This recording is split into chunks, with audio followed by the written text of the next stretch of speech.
Looks like the live stream is online. Perfect. Okay, we will call this meeting to order for January 8th, City of Middleton Airport Commission. And Brian, you can start us with a roll call. Sure. Commissioner Myers, Present. Commissioner Young, I'm here. Commissioner Nye,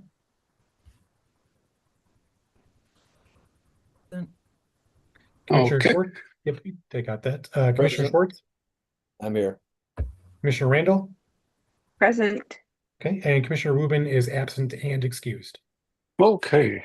Thank you very much. All righty, review and acceptance of the minutes. I did review them. I saw the corrections to Charles' spelling, and I'm okay with the minutes. Does anybody have any comments? Charles? So, new misspelling of my last name. Where? Uh, so on item one, motion Meyer, Myer, seconded by Nye, and then again, item two, Commissioner Meyer, recommended, including the annual performance review. Oh, in the new minutes. In the new minutes, yes. And sorry about that. I Okay. ran a spell check to make sure I got it that time. So I'll Yeah, make no, those spell changes. check isn't going to fix it. Yep. So I'll make those changes. The Thank you. spell check is going to, the spell check will correct it to the wrong spelling.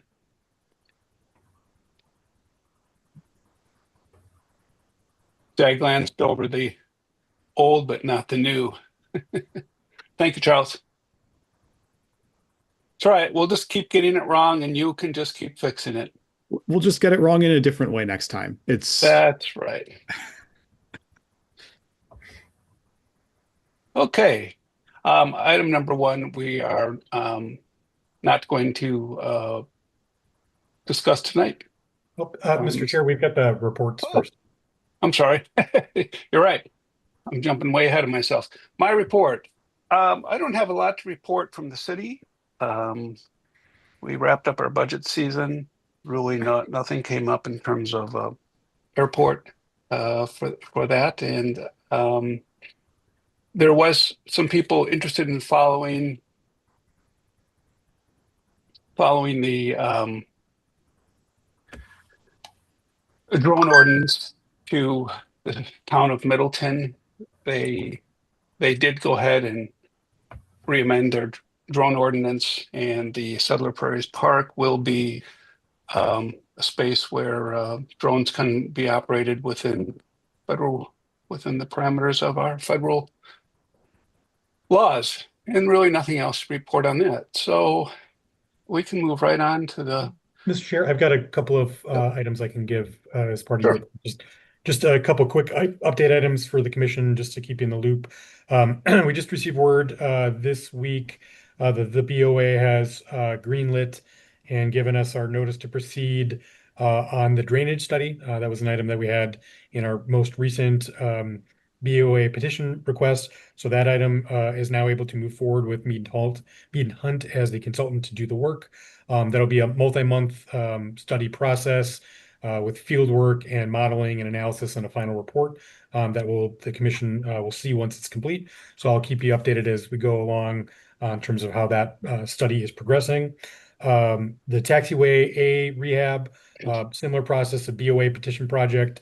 We are at about 90% plan development stage, and hopefully by the end of this month, we'll have the 100% complete plans that'll go to BOA for their final sign off and approval for that, and then we'll go to bid authorization for that project. So once that item is out for bid, I can give you a better sense of timeline for all that once we get more information from the bidding process with that.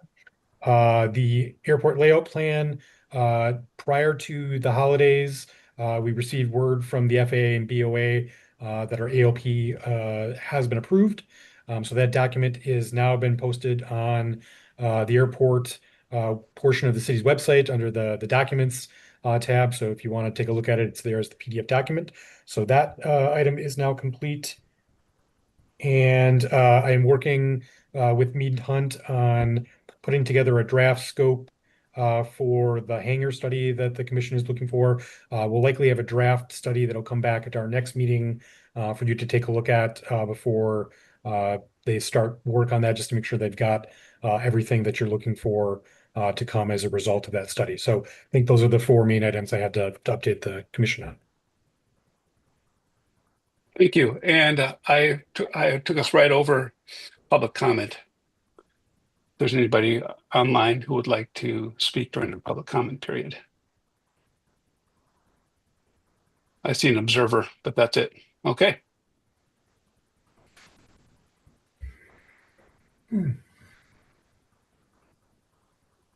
We can then move on to our manager report. I see Commissioner Young has his hand up. David, I don't know if it, or we can comment on some of the reports. Yes, absolutely. So Ask questions. I don't want to cut. Yeah. I think that's wonderful news on the approval of the layout plan. What does that do for us in terms of adjustments of the grass runway and eliminating our penalty leases? Yep. So as a portion, as part of the ALP approval, there is the relocation of the RPZ to within the airport property proper. So that piece will be done this winter with movement of the cones. Timing of that to be determined here in the next couple weeks. In terms of our easement payment, that has triggered our kind of run out of payments. I believe there's a final 6 months worth of payments now that the FAA has approved the ALP, and once we hit that period, then that easement is fully resolved, absolved, whatever you want to call it at that point. So that piece has been triggered with the FAA's approval of the ALP, and we'll work through that. The enterprise plan fund is on the hook for 6 months. We have a 6 month sunset on them. Is that right? I'm sorry. Yes, that's correct. It's good news though. Thank you.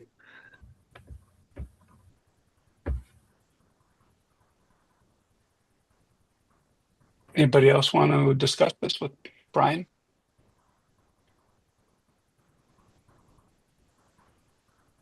Okay. Rich, go ahead. Okay, can everyone hear me? Yeah. All right, very good. Yeah, when we're ready to move the cones anytime, but the markings that were set out need to be reestablished. So we'll have to get Mead and Hunt or someone out here to do the survey and let us know where to put them. Other than that, we can go right. Oh, also the proof of posting. We did post the agenda out here. I didn't hear Same for City Hall. that. Yeah. All right. Didn't do a heck of a lot in December. A lot of people just kind of pulled back for the holidays. But October, I need to work on my stuff. From December 1st, 2025 through December 30th, 2025, 3 individuals made 22 noise or overflight reports via the phone, email, or a city online reporting site. 1 individual made 20 reports. Again, no violation of FAA regulations were apparent in these reports. Aircraft appeared to be following the voluntary noise abatement procedure and were at pattern altitude during overflight to the extent that I could verify. No aircraft accidents or incidents. Snow removal continues. Airport was closed for the soil sampling, boring December 17th in anticipation of the taxiway work. I was told today that we will have to redo the radiuses on those taxiways to make it compliant with FAA, the new update. So it may take a little longer to have the taxiway closed. I was also told that the runway would not be affected, and that's good news. The Garden Club met on the 29th. It's very nice. And I didn't have anything down at the time, but tonight the VMC Club is meeting, and then January 29th, I just scheduled a safety seminar. I'll be presenting somewhat delayed on winter operations. Rich, on that radius work, because I remember we talked about it quite a bit with Mead and Hunt and the BOA. Mhm. Was there more than, I mean, we know that it was going to complicate the project a little bit, but there were some current concerns that they would have to do some additional studies as a result, or I did they don't think say no? I don't think it's studies. I think the boring probably took care of that. They're simply going to have to put some pavement down, and there'll probably be some digging and gravel. I wasn't told precisely what needs to go. I'm going by memory, but I knew the Mhm. new radius. It's not much, but it's enough. We were hoping we could get by without, if I remember correctly, but Yeah. yeah, they Okay. said no. Yeah. And did that, so that involved having maybe take up some of the lighting and move it too? I mean, I, or, I don't think we'll have to do lighting on the radius. We will have to do lighting, of course, when we close the one taxi access, the direct access from the ramp to the runway. But that's always been part of the plan. Mhm. Yeah. Okay. Well, it, it seemed like at the time it was going to get complicated, but maybe not. All right. That's encouraging. Yeah, I don't believe it'll be complicated. So, Mhm. and then in closing, we've got the complete flowage and records for the fuel sales for this year, which worked out, which I reported to the city, and that's probably part of our packet. And working on putting together the operating expenses for 2025. And we'll get that to the city as soon as possible. Thank you. Anybody else have some questions for Rich?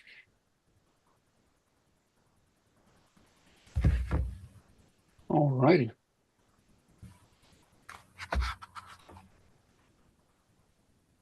As I already stated, we won't be having a discussion on capital flight tonight. Still working on that. So we can get right into review, discussion, and our potential action regarding the RFP for the airport manager service contract. I did receive some recommendations from Commissioner Young. These are in the packet.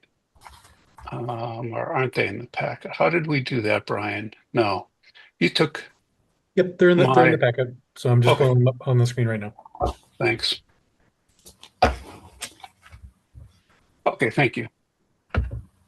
Commissioner Young submitted a condensed version of section 2, put in some subsections. What I did is I didn't want to get into the language of rewriting the current one that we already agreed to.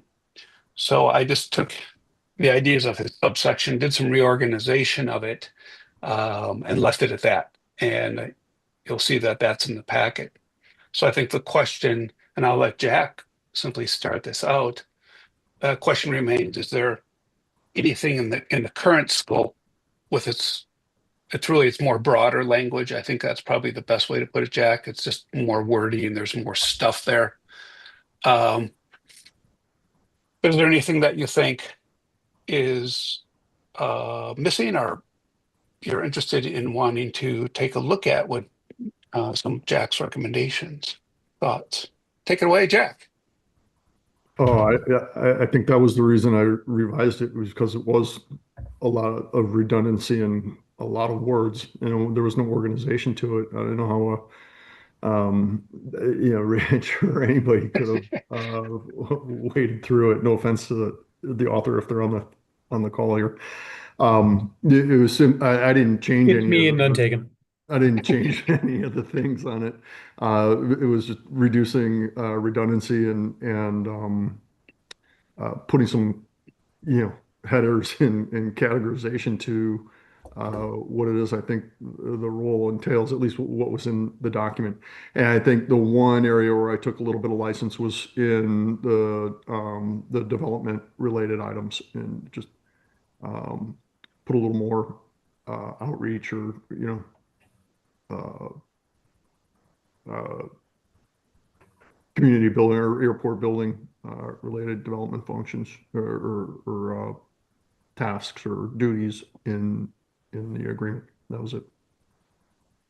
Yeah, and so what I wanted to make sure was um, if we're adding more to it, that things would be still considered within scope of the manager responsibility, and that we wouldn't substantially change, of course, the language of the current one without, the commission basically giving Brian the nod to say, well, go ahead and if you if you see a benefit to it or putting it on a word diet. And I would say that would be for kind of a final review by our city attorney and Brian. Um, just want to make sure that the scope of the work includes really all the expectations of the job and we don't leave anything out. But if we do add something in, it's will still remain within the scope and not be, someone else's responsibility, that kind of thing. So does anybody have any input for Brian on this? Tara. I actually had a question for Rich. I don't know if Rich looking through this sees if there is anything that was missing or anything that if it's appropriate. I don't know if it's appropriate for him to add, but I would, since he's been dutifully serving in this role, I just wondered if he had anything to add to what Jack has so wonderfully summarized here. I don't really have anything to add. Again, I see my role as airport manager as implementing the city's policies of being a liaison to the clients, the users, our customers here on the airport, and then in unfortunate cases, occasionally having to remind people of the rules. Not very often. Of course, whatever scope the city decides to add or put into the contract is perfectly, it seems consistent with what I'm doing now. I simply keep track of my time and I'm happy to add. I mean, I have been working on and off and to different greater or lesser extent with the state, with certainly with the city, certainly with our clients or shareholders here, or stockholders. But in any event, I don't have anything really to add to it. The only thing I would add is this contract runs out the end of 2026. We've got a year to sort it out. It would be a lot nicer to have it done sooner than later, simply for planning purposes, both for the city and for Maury Airplane Company. Correct. So that's why I was cautious in the amount of editing that I submitted on this last round. If this is indeed the last round, or if we want to just kind of keep hammering away on it, I think this is the thing to ask yourself. I'm just reflecting on my experience now in the city. Being on a couple other different committees and commissions. Sometimes we sit there as a body and we just dive deep into a paragraph and we start getting into the nuances of something. But what you realize is at the end of the day, when we look back and consult with our city attorney, the city attorney says, yeah, we're not changing the substance of what we're asking that person to do or what's in that contract. I mean, the reality is these are the expectations of the job. And the most important thing is, are we missing anything? Like for example, in it, Brian, the city lists the dimensions of the runway and some things like that. Well, those are probably important because that gives the person a sense of what they're looking at. Could we take it out of there? Sure, because the airport is there no matter what. And at the end of the day, if you were to sit down with the airport manager and say, well, you're not managing the airport. And the manager says, well, I didn't know there was a 4,000-foot runway. I'm only managing 3,200 feet of it. So, yeah. So I leave that up to the body. And if you want to direct Brian back to do some more wordsmithing, I know I'm happy to take a stab at it as well and just kind of review um, everything side by side, because I just don't want us to change what we've already agreed to. I'm perfectly happy with putting it on a Word diet, so it's just more concise as Jack recommends. Brian, what do you feel? What's your gut tell you? Oh, and then Hold on. Charles. Yeah, Commissioner Myers has his hand up, and then I'll go after Alder Myers. So I think that we're kind of at a point now where if we're at a question of preferred phrasing, Yeah. that we're kind of letting the perfect be the enemy of the good here. Okay. As long as, as, and I don't know how the other commissioners feel, but I would be comfortable voting to approve the contract, and leave, or I would, excuse me, I would be okay voting to approve this, uh, pending city attorney, edits to incorporate, Jack's, uh, suggested changes insofar as they represent, uh, changes that would have meaningful legal bearing on the responsibilities of the manager. Yeah, that was what I was going to suggest as well. I mean, if you're generally speaking comfortable with the framework of the RFP document, and you like the ideas that Commissioner Young has put forward, the city attorney and I can work to incorporate them into that section of the RFP, and post that at some point before the end of the month. And before we post it, we'd make sure we send a copy to you so you're aware of the final document. But if you're comfortable kind of giving us the green light to incorporate this language, we can do that. Okay. Sounds great. And then we just have to finish up. Brian has down on page 11 of our packet or 17? Page 17 of the PDF. Page 17 of the PDF. Airport Commission and Common Council should determine if this is a 5, 10, or 15-year contract. Rich, remind us, what is the current one? It's a 5-year, and I Okay. noticed that, if I may, if I can revisit the question about comments, I see the day-to-day management has been Yep. struck. Uh, Oh, sorry about that. Yeah, so what I recommended was day-to-day was struck down in the subsection and adding it to the top section of the scope. Oh, I Because missed that. Very good. yeah. Because we do need daily, Yeah, exactly. someone at least monitoring here on a daily basis. Yeah, So- and where that should just be the integration of the scope right at the top. I mean, it's a day-to-day thing to be managing the airport, Okay. followed by all of the duties. And chair and body, maybe what I'd suggest for this question on page 17, Oh, sorry. I'll Yep. consult with the city attorney on it, but perhaps it would make sense for it to be an initial 5-year term with an option for automatic extension of an additional 5 years if there's no issues, material issues that are raised within that first 5 years. So if both parties, affirmatively are like, yep, we're comfortable, we want the next 5 years, then kind of an automatic extension, if you will. And I can work with the city attorney on what the wording for that would be. Yeah, and I'm inclined to just not break something that has continued to work for the city and the manager. Commissioners, any thoughts on that? Okay. Brian, we'll move ahead with that then. And let's see, anything else that we had read left in there? Page 18. Selected airport manager will undergo an annual performance review conducted by the Airport Commission in December of each year. That's fine. That's just to keep this consistent with the FBO contract. I do need to verify the insurance dollar amount, so that's a homework piece for me that I'll work with our insurance company on.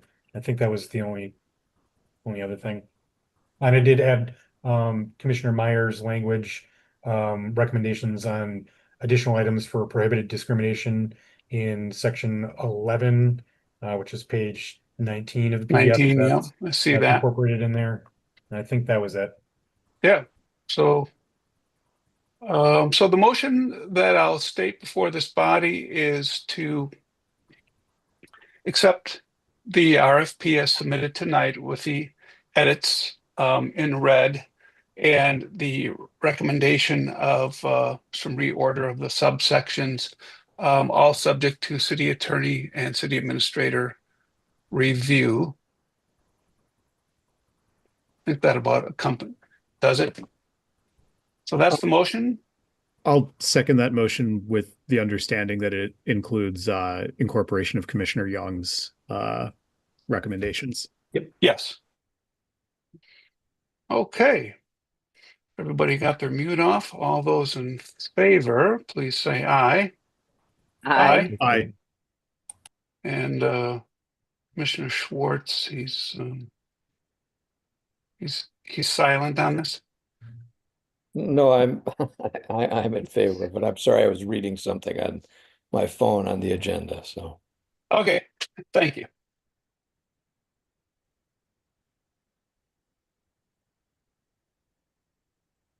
All right. Next, discussion on airport policy for using the airport as a community space community event. This has been put off for a while as we were trudging through our other paperwork and items, and tonight we can finally have a discussion on this. Brian did include in the packet. Yeah, and I want to say this is Eagle River Airport. There was a header on this that must have got cut off when I got a re-PDF'd. So this was one airport that I could find some language. I did at one point when I was previously researching this see something from the Milwaukee Mitchell Airport, but now I can't find in that document where it has that paragraph. So I'll reach out to somebody over there to see if I can capture whatever their language was on this community use topic. There's not been, I asked the BOA, and the BOA didn't really have any great guidance or like a master list of other communities that have similar language. So still looking to do some research, but at least this was the one that I could find that had something. Okay, well, that's great.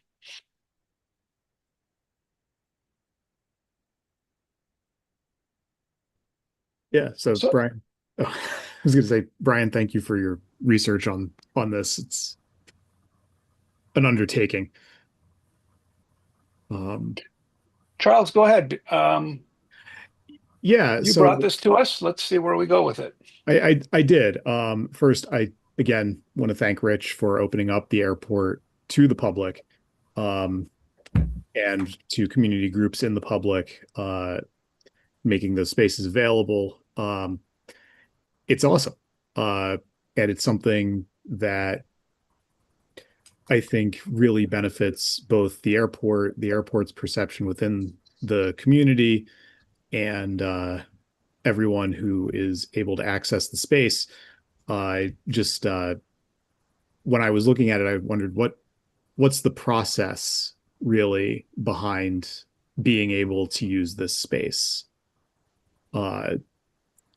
Do people just contact you and you determine whether or not they can use the space?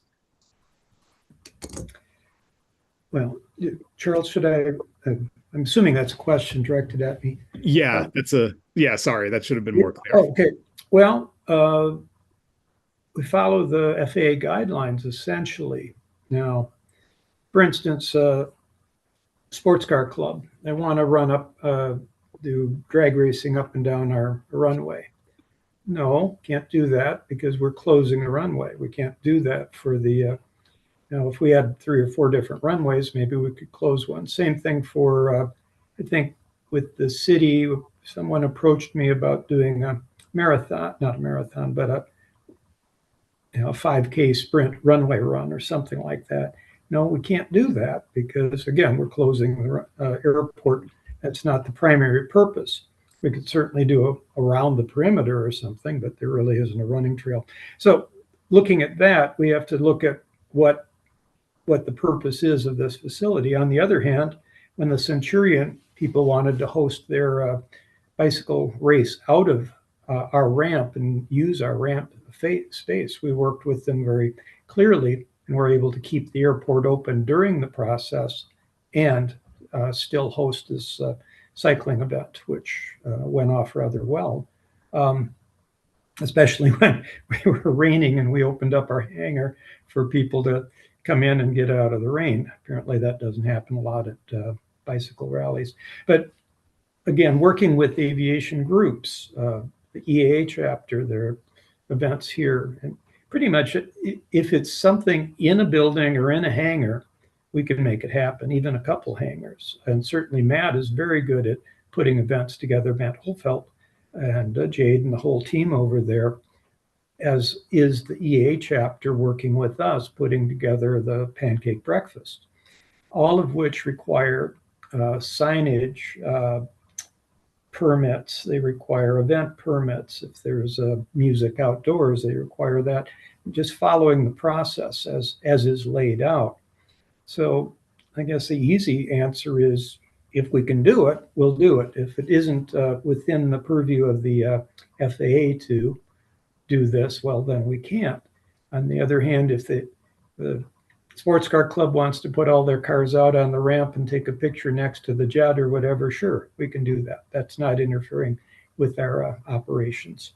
So, Yeah, that all makes sense. And it also makes sense in terms of use of the terminal building, when possible.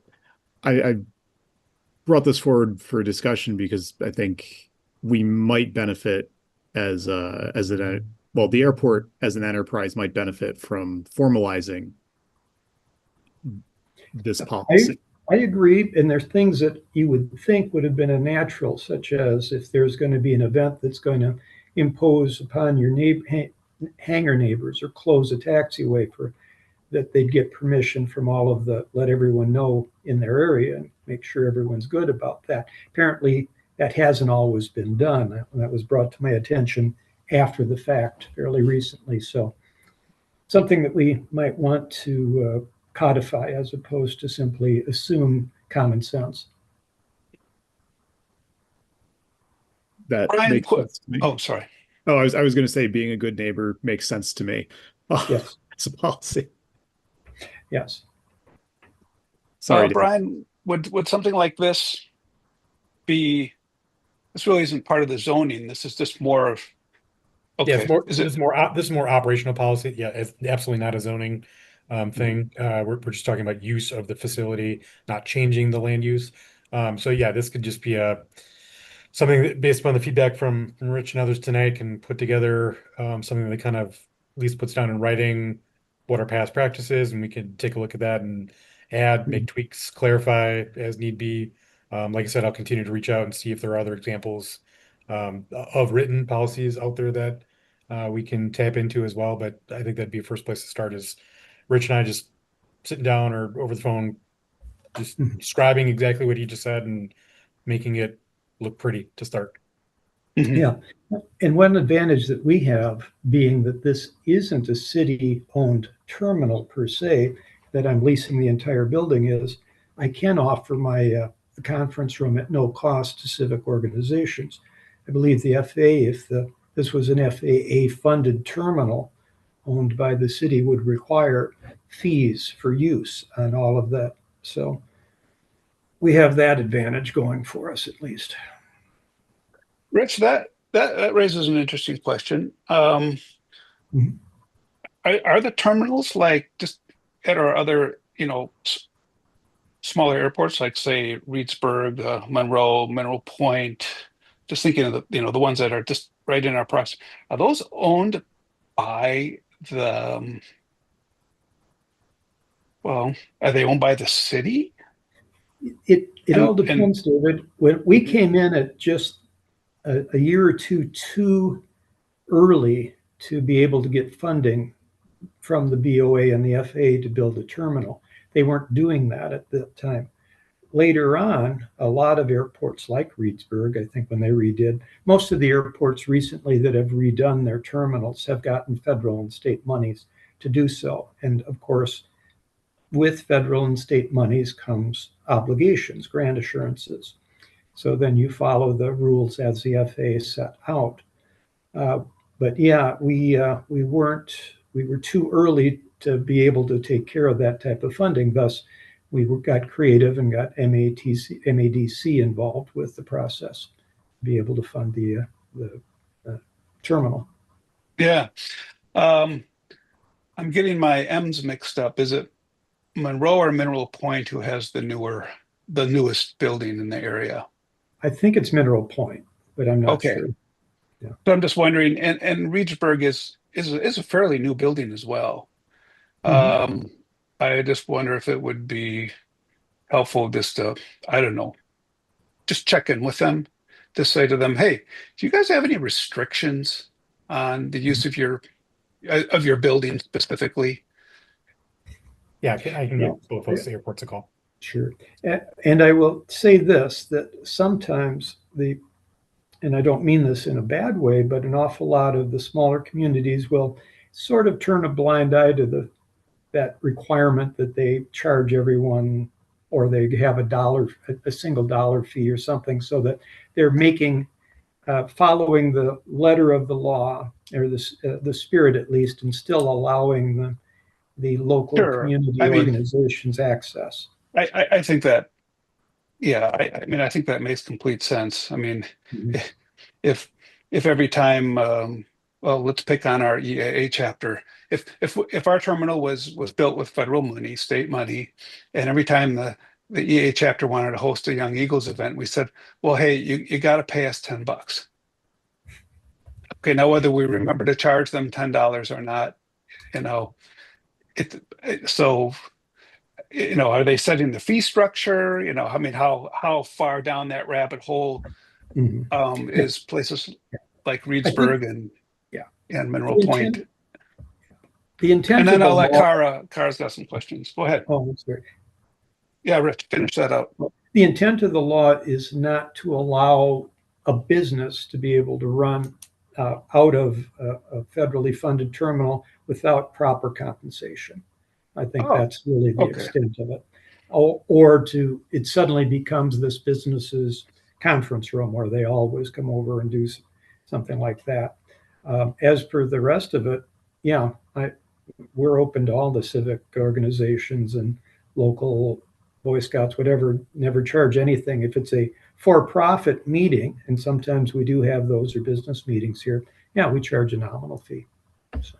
Sure. So Dane County obviously is tons and tons of federal money for the massive facility, and there's Starbucks and everything else in there, and they are paying rent to be there. Yeah. Okay. Kara. Yeah, I just did a quick search while you guys were talking, and Reedsburg and Monroe are owned by the cities. The city of Reedsburg, city of Monroe, and Mineral Point is owned by Iowa County. And sure. Okay. so, that's right. Like Waukesha is county airport.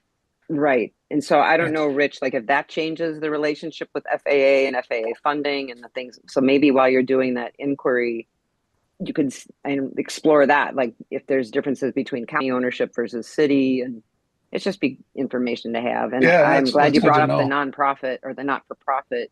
If there's anything in that FAA documentation that you could share with us, where we could find that documentation, like how you found that information, like that would be nice if there was something that we could see that says, oh yeah, if it is if the terminal building is owned by the city and there's FAA funding, we can all have access to like, what does that mean for use of the space, whether not-for-profits are different.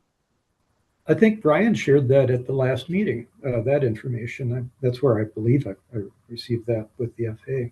So sorry, I may be wrong. The guidelines. Yeah, I mean, any clarification will help, because if we did, I don't remember that part about charging for not-for-profit versus for-profit if it's FAA funded. Yeah, I'll have to go back and check, but I'll reach out to those two airports and see if we can get copies of their language. Yeah, and thanks for this. This is great. I'm not sure there's any more questions or feedback and thoughts for Brian and Rich to do some drafting on. The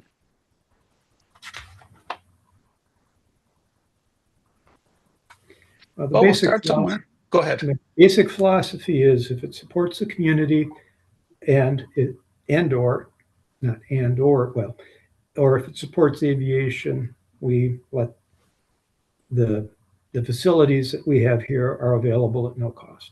Simple as that. Correct.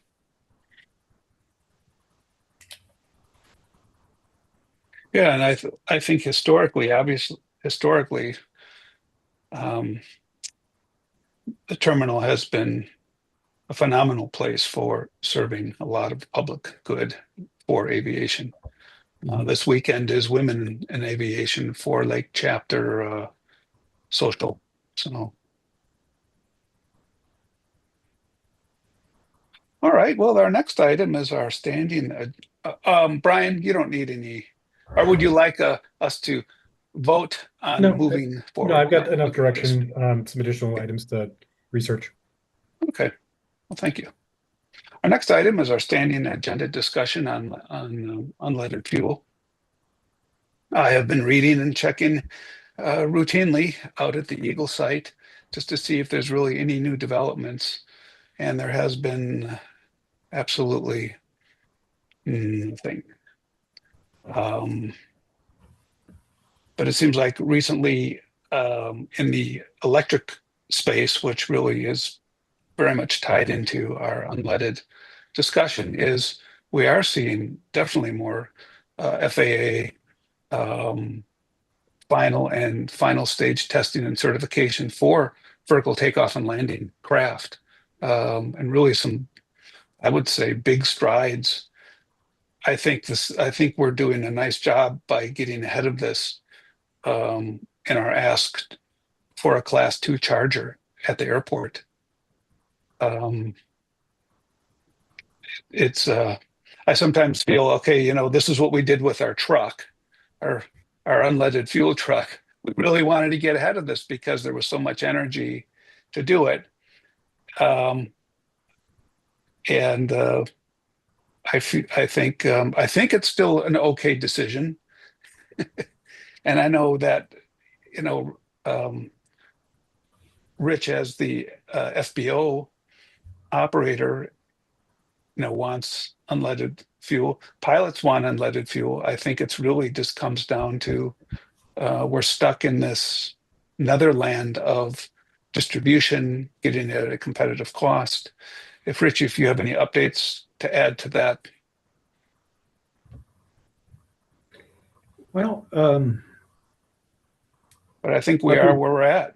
we are where we're at, and we will just see what comes into the future. It certainly would make life a lot simpler if they could come up with a certified unleaded 100. I've been working on that for a very long time. So, Yeah. Tara, you have a question? No, I just had a comment that, when you're a little hesitant when you were saying about, I think that was a good idea. Like, I just want to voice, I think it's a great idea to do whatever we can from an infrastructure standpoint ahead of time, just so that, we're ready to go when this finally moves forward. We can be pioneers in our city for things like that we're just ready. And if for some reason it takes a while, that's kind of the cost of stating very publicly we are committed to a no lead option, and we're just waiting. It's not on us. This is the industry that moves like a snail, and here we are, out on the skinny branches. Yeah, I think that's where we are. We're just stuck in this place. One of the things that I've been trying to understand is, this big push for the ASTM certification and kind of the thresholds that we all have to kind of keep getting over. And I think we're to our public and our community that simply says, why aren't we doing this? There's there's fuel out there. It needs to be at the airport. You can sell it. It's not a problem. But without the ASTM certification, you can't just randomly say, I'm going to start blending all these different fuels literally in the fuel tank of my own airplane, because they haven't met an industry standard that says it's safe for them to coexist. Right? An STC means you're the pilot. You've taken on the decision and liability to put this in your airplane, but now you can't. Now you're the one who's responsible if you fly it to another airport and say, "Well, I'm going to dump some other fuel in my tank," and you're blending something that already has an ASTM certification with something that doesn't. Is that about right, Rich? It is exactly. And for those who aren't up on the jargon, STC is a supplemental type certification. Aircraft all have a type certificate. And if you modify it, you have to go with it, get an approval, a supplemental, or you end up in the experimental category. So what a lot of what anyone that would be using the 94UL or the Swift fuel, which is not universally used, but on low compression engines, they have to pay Swift $100, and they have to get the stickers and certify that this aircraft is actually, acceptable for this type of fuel, and then it is incumbent on the owner operator to make sure that that doesn't get misfueled. Now, because those fuels have an ASTM certification, they can say have a 3/4 tank full of that 94, be out flying somewhere and go, oops, I need some fuel, and to top off with 100 low lead, and not be concerned about violating or putting their fuel or airplane at risk by mixing the two. That's where that ASTM comes into place. Absolutely correct. Okay. And without the ASTM, like say G100 does not have that. If you top off with G100 and all of a sudden fly over to another airport and say, oh, I think I'm going to top off with something else, now you are in the world of experimental. Mhm. Is my That's my interpretation of it. Yeah. Okay. David. Sure. I mean, last I looked at it, and I haven't looked at it recently, but in addition to the manufacturers of the fuel, some of the engine manufacturers were not in agreement that their engines were suitable for using this. So even if there is an ASTM, and even if there is an approved fuel, the additional step is that the engine manufacturer would have to approve its use. And to my knowledge, that also has not happened in many respects. As well as the airframe manufacturer has to approve it, because it might do something bad to the tanks or the fuel lines or whatever else, as we saw when we switched from the 100 octane with a lot of lead to the low lead. There was a lot of floats that had to be changed in carburetors, lines that had to be changed because this stuff was basically dissolving it. Interesting. That's right. All right. This is like all excellent, information that I do think like the public and our community or local community would really benefit from, hearing this over and over, like beating a drum. So definitely how we can get that out in Middleton Times Tribune, other locations, articles, so that we can really educate the community about this. I know that the appearance can be that the airport may not be doing anything about it, but we're really tied. And I just think it's a lack of information on just not understanding that we're just trying to, wait till the boulder moves. So I don't know how we can incorporate that, or if that falls under, Rich's or somebody else's purview for. Well, it falls under us. I think we have what is really a very comprehensive FAQ on the city website concerning unleaded fuel. And so I think the question is, if you ever see anything in there that you think would help people understand or add some clarity to it, and as long as we are absolutely accurate with it, in terms Right. of being in line with what Eagle has to say and the industry has to say, then we certainly can amend and update that.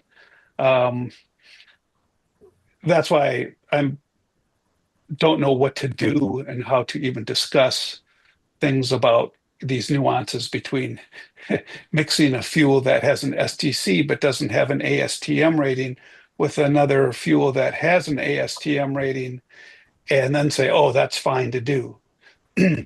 Well, it's okay if you're the pilot and it's your airplane and you want to take the risk, but it's not okay for us. And Charles. I'm sorry. I think Commissioner Randall had her hand raised before I raised mine. No, I'm done. hers isn't up. Oh, okay. I was going to say I think unique here as a member of the Airport Commission. I have never flown a plane, and I have no intention of flying one. But just looking at this from an airport liability standpoint, I don't think we should be encouraging in any way pilots to engage in mixing of fuels potentially in their airplanes unless the manufacturers approve that. I don't do that with my lawnmower, and my lawnmower isn't responsible for keeping me alive when I'm 1,000 feet above the ground. So, Yeah, but you got to get the grass cut, and if you don't, you're in trouble. you're right. I would recommend going to an electric self-propelled mower. They're wonderful. Yeah, Okay. I just do want to make it clear that we as a commission we all want unleaded fuel. Yeah, I mean we really do. It's But well, there are considerations like safety and manufacturer specifications that we need to follow. yeah, and I would just also add, behind the scenes, I would say a week doesn't go by that I ask Rich about fuel availability, about distribution, and so this is speaking to Rich as the FBO operator of Maury Incorporated, not the airport manager. So I want to be clear about that in this discussion. And Rich has expressed to me his desire to burn unleaded fuel in airplanes that are capable of doing it because it reduces costs of operation. And I think just understanding that from a 20,000 hour plus aviator carries some weight. And we also have a person here who's observing from public, but I also know is also a high time pilot who has done the same thing. So, okay, what else do we have in our unleaded fuel space? I think that's about it. If we're missing something, we'll pick our conversation up next time. Maybe as we head into summer and get towards Oshkosh time, the folks at GAMI or the folks at Vitol or one of these other outfits will have some promotions and have some announcements, something that might be encouraging for us. So.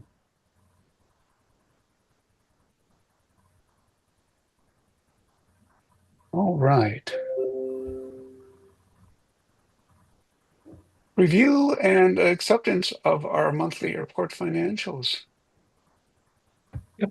So I've got the financials that we've got from December in the packet.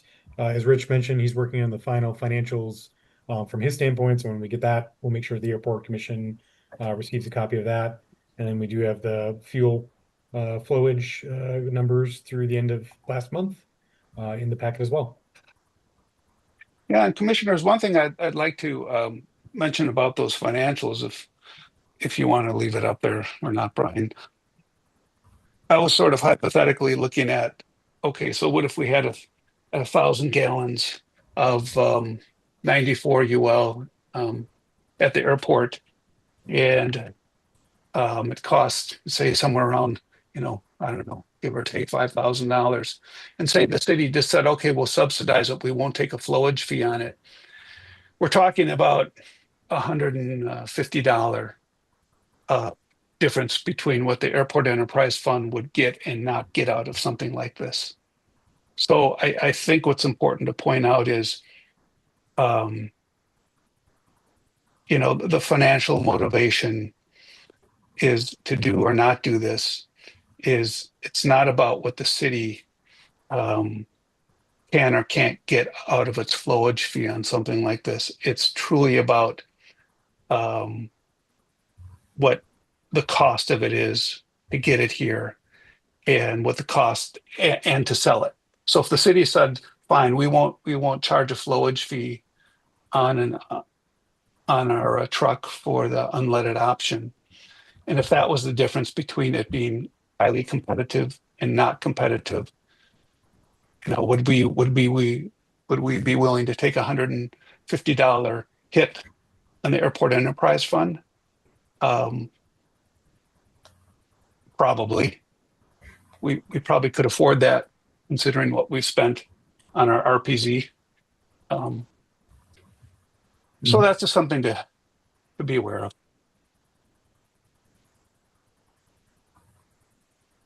Commissioners have any questions for Brian regarding our finances?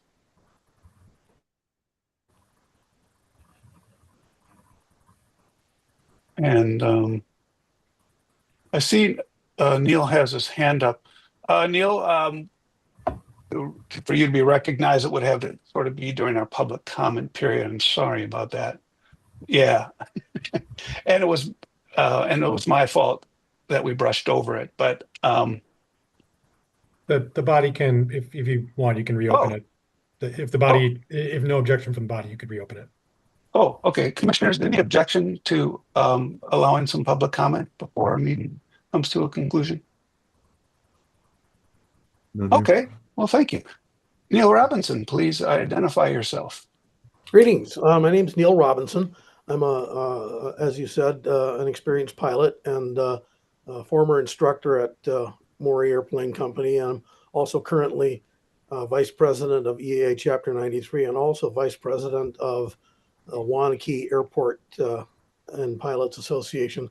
But my comment is on the use of unleaded fuel. I've been using unleaded fuel in both of my airplanes for 7 years with no problems, and quite the contrary. In support of what Rich said, the use of 94 UL has had significant benefits in terms of lowering maintenance costs. For example, my oil analyses, the parts per million of tetraethyl lead has gone from around an average around 4,500 parts per million down to about 370 parts per million when I do the oil changes and get the oil analysis. And the incidence of fouled spark plugs fouled with the lead nodules has dropped to near zero. So the engine is engines are running much cleaner, and this is reducing my maintenance costs.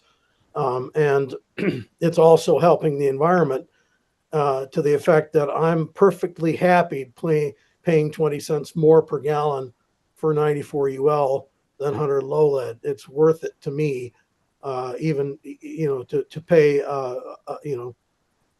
nominal boost in price to get the benefits of the unleaded fuel. So that's my perspective. Sure, I appreciate that.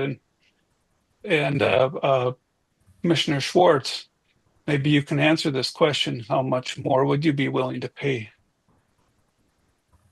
You're muted though. I agree with what Neil's saying, and just by way of example, the very popular Rotax engine that uses unleaded fuel, the Rotax recommendation for oil changes is every 100 hours as opposed to the standard 50-hour oil change. So that's just an example of another cost savings, even if you are paying a bit more for the pump charge. Gotcha. Well, thank you. I really appreciate that feedback. That's exactly what we need to hear, and keep delivering that message. All right, everybody. If there are no other comments or questions on our finance or the wrap up of our fuel discussion, I'm just looking around. Oh, Commissioner Young.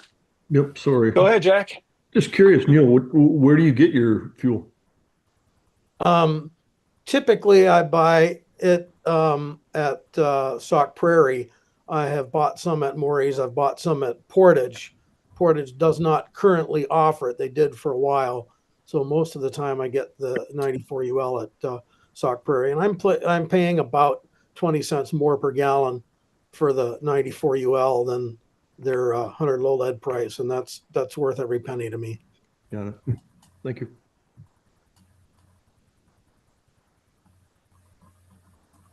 All right. Okay, well, with that, everybody, appreciate your time this evening. Happy New Year, and we stand adjourned. Good night. Yeah, Commissioner Schwartz. Oh, sorry. Okay, we do not stand adjourned. Commissioner Schwartz's hand just went up.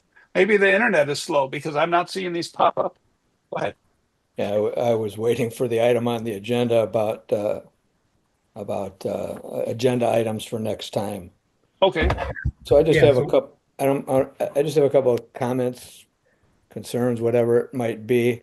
The agenda item that was taken off of the agenda tonight about the lease. And the reason it was taken off, I understand, correct me if I'm wrong, Dave. I understand that was taken off because Mr. Hofelt was unavailable for the meeting. Am I correct about that? No, his attorney had some additional comments on the draft that they wanted to think through, review the draft that our attorney had put together before saying that they, wanted that to move forward. It was my understanding it's not due to availability. Okay. Well, my concern was I would like to have an agenda item where this commission discusses the issues before we are in a debate with the other side. I think it's important for this commission to decide in a lease or a SASO agreement what is in the best interest of the airport, Maury Airport, what is in the best interest of the city, as opposed to being in an open meeting with Matt, kind of like we were last time, where we're kind of debating things back and forth with Matt. I think before we get to the point of debating things back and forth with Matt, we need to have a consensus in this group of what we think is appropriate for these agreements. And there were a lot of things in that back and forth with Matt, in my mind, that were unresolved, and in my mind also kind of go to what the consensus of this commission is, Okay. as opposed to individual bantering back and forth with Matt. Okay. I will discuss with Brian how we can put together an agenda item to address to that. Charles, future agenda item? I was just going to raise a point of order about discussion during future Yeah. agenda items. Right. I think we're okay. I think Commissioner Schwartz made it clear that he would like to have an agenda item, and Brian's got that message, and we will not submit any comment regarding that. Yep, and then just as I mentioned in my beginning comments, a couple of items will be back on the agenda for the next meeting. Is that hopefully the draft scope for the drainage study for you to take a look at that before, sorry, not drainage study, economic hangar economic analysis study. That will likely be on as well. So, and I'll keep you updated as we get closer to the next meeting, what those agenda items will be. Yeah, and commissioners, like I've said in the past, if you have an agenda item you want added, just send it to me or send it directly to Brian, and we'll make sure it's on it's on future meeting or the future meeting, whatever the case is. I don't try to filter these. I want everybody to have an opportunity to to bring it to the body for discussion.